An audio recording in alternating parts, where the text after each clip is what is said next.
Yo, hey guys, Ken Perryman here, back again with another product. I'm outside with my Jeep because it's really cool. You've probably seen it. It's a BougeRV refrigerator. Let me make sure I'm talking to you about the right one. This is the CR Pro 20. What I love about this from the CR Pro 20 is your user manual comes with this added compartment. They have a battery that fits in here. It runs through the back side of this. Let me show it to you. You open it up. It actually runs through the back side of this, comes out, and connects right over here. They give you 3 different options to run power in here. So here it is right here. You can get their battery. The battery plug, of course, let's unwind this properly. It's only about yay long, so that you can plug in over here to the side, and it points towards the back. You plug it in, then you push this through here, plug it into that battery. You have now a total enclosed system that's running this refrigerator for, I think they say 6 hours, maybe even more, by itself with the battery pack that goes in here. Now, I'm going to pull this out. What it also provides your AC connection. So let's say you're traveling, you're camping, you go to the hotel, plug it into the main power, 120 volt power connection. And then in addition, they also give you, which I really like, the cool thing about a Jeep is that I have that plug right here. They give you this guy. This thing is huge. This will run from that, as we call it a cigarette lighter connection, from the front of your vehicle all the way back to this right here. Honestly, I can use a shorter amount of this to plug into this battery, or I have a 12 volt connection right there. Also, they give you inside the bag extra rubber feet. So if you knock them off, they give you a couple extra. That's pretty cool. All right, let me twist this down and show you more if you can see. You have your control panel here. I love that they give you this, you can peel this off, but it gives you the instructions on how to operate this, how to also switch it between max and eco mode.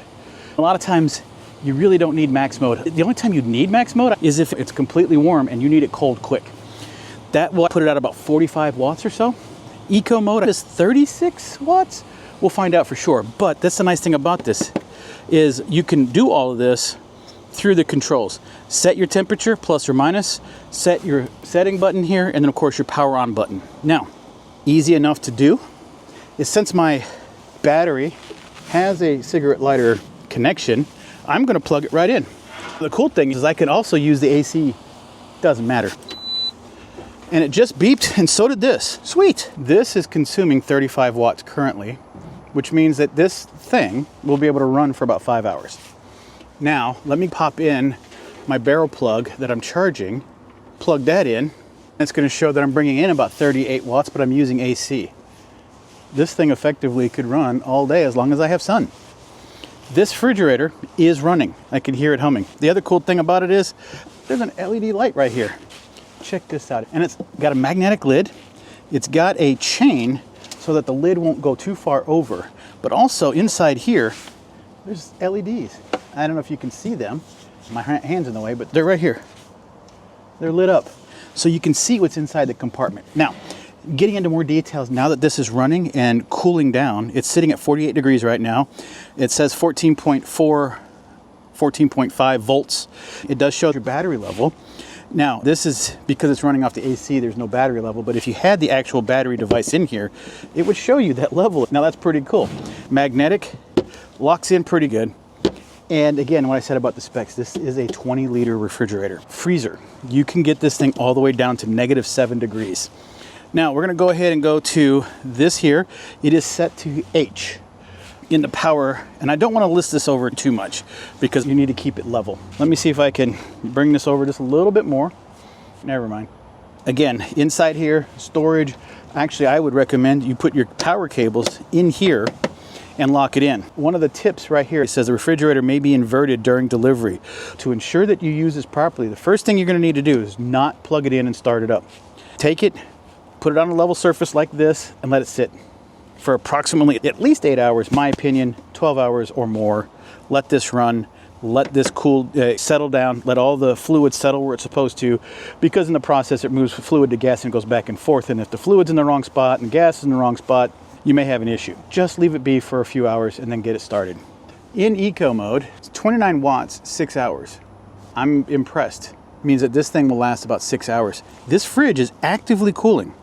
Currently it's at 48 degrees.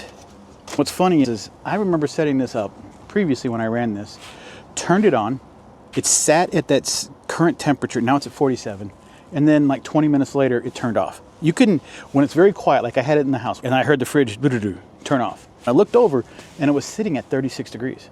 It was coming down from 58. Right now it's at 47. I'm running at 29 watts. Whoa.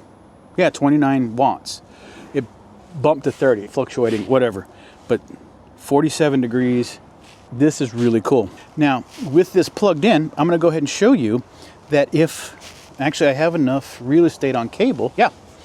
The nice thing about it is the size of this. I could probably put it on this shelf, but more importantly, I could set this right here and I have more room to shove it back. I just want you to see where it's at, right here. I can still get to it, reach in, get my items, and close it up. It's 46 degrees inside, it's lowering down. And see how it fits inside the Jeep. This is as cool as it gets.